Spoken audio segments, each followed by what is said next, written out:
How's it going, everybody? It's Aero here, and we are back with Ask Aero episode 35 now, I believe.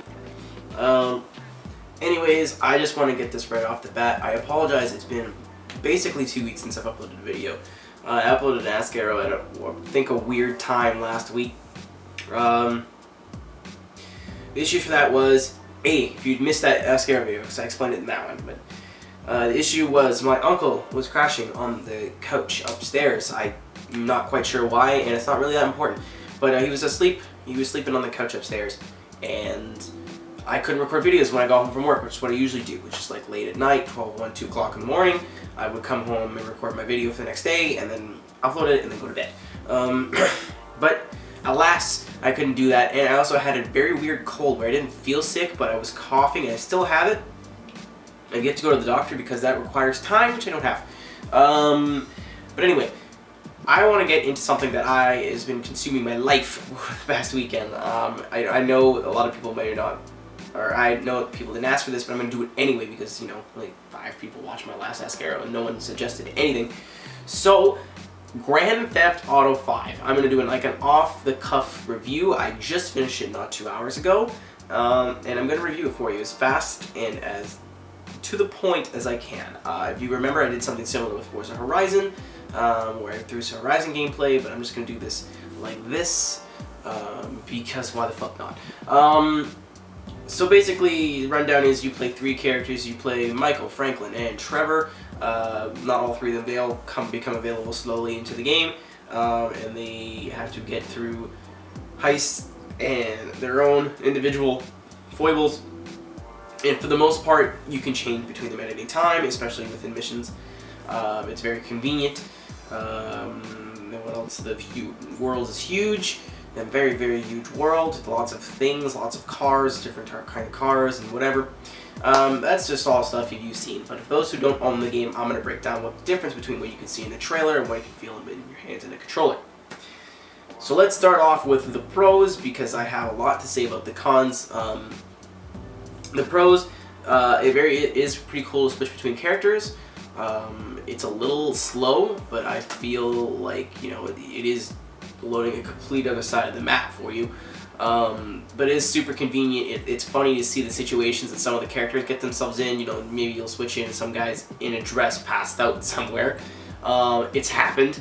But, you know, that's pretty cool. There's a crap ton of cars and vehicles that you can steal, buy, whatever.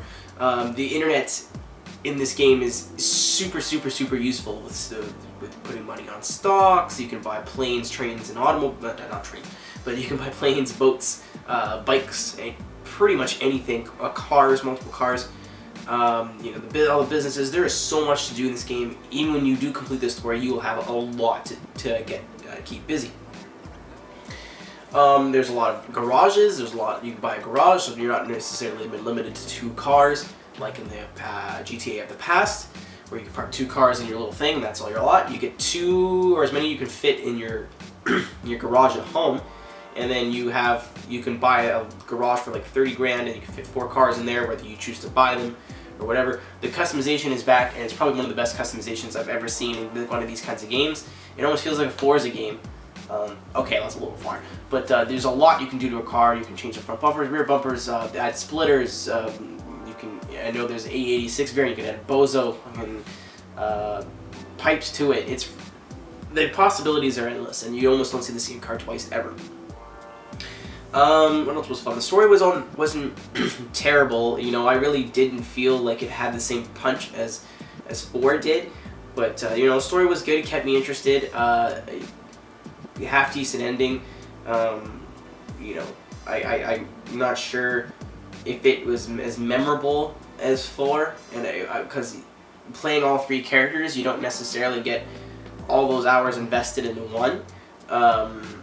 They're definitely not forgettable characters, though. Voice acting for 99.9% of it was awesome. There's a couple side actors that were not very good, but other than that, you know, like, it's just being nitpicky.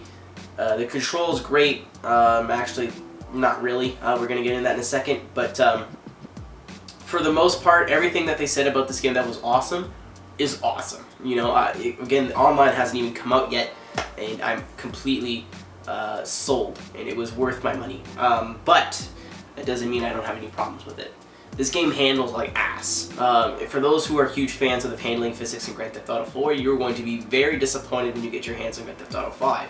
It is not the same, sadly. They went for a more less realistic approach. I guess they figured, I don't know what their thought process was. I really don't. I thought they had it bang on with Grand Theft Auto 4. I thought that gave them a serious edge over the Saints Row series because they had a little bit more realism. The whole game was darker, it was grittier, and the handling model of the cars really reflected that, especially when the bigger cars could lean in the turns, you could see them flop over. Very realistic-y. Of course, it wasn't realistic, but it was pretty freaking close for a game of that type. This one, they kind of backed it down a little bit. It's not to the point of where it's like Saints Row. All the cars still feel different. But if you can tell, they definitely dumbed it down. And for me, that kind of ruins almost the whole game. It did take me a couple hours to where I looked past it, which is now, it's not a big deal for me now, but definitely one of my biggest gripes is the handling model. The helicopters, all handle like crap too. The planes are okay, helicopters are wonky as hell. I try to avoid helicopters as much as possible, but the worst by a country mile are the bikes, are the motorcycles. It doesn't even feel like you're riding a motorcycle anymore. Especially even the bicycles, all handle like crap. They're not like, again, that's in comparison to 4, in comparison to something like Saints Row. They're all fine, there's nothing wrong with them, but I just was expecting something and it didn't deliver. There's some serious problems with the lock-on system. I felt like in Grand Theft Auto 4, they had it really well. It was really well polished. You just press the left trigger and you tap it and you lock on to all the targets you can see. In Grand Theft Auto 5, it feels like it has a mind of its own. Sometimes it locks on, sometimes it doesn't. But very, very little to complain about in this game. Those are my two major complaints. Other than that, heists are super fun. Doing heists, having that fact that you have to pick your crew. You have to weigh the pros and cons of picking a shitty guy who takes less of your cut between a good guy who takes more of your cut. I like the little Easter eggs that they put in to past Grand Theft Auto games like San Andreas and Grand Theft Auto 4 with all the mentions of the Eastern European and Liberty City. Unfortunately, they don't make an appearance in this game. That would be wicked, but there is one returning character from Grand Theft Auto 4 as far as I know. I don't know if there's any more. But missions are really fun. It's if you ever get bored of doing missions for one guy, you switch right over. It definitely does not feel repetitive like it did in 4. I know a lot of people had that problem.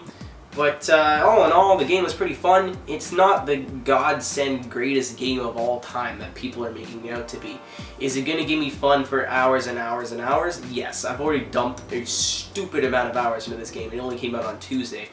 In the online is going to be the best part of this game, and it's not even out yet. But I'm just reviewing the single player. Single player was a really good time.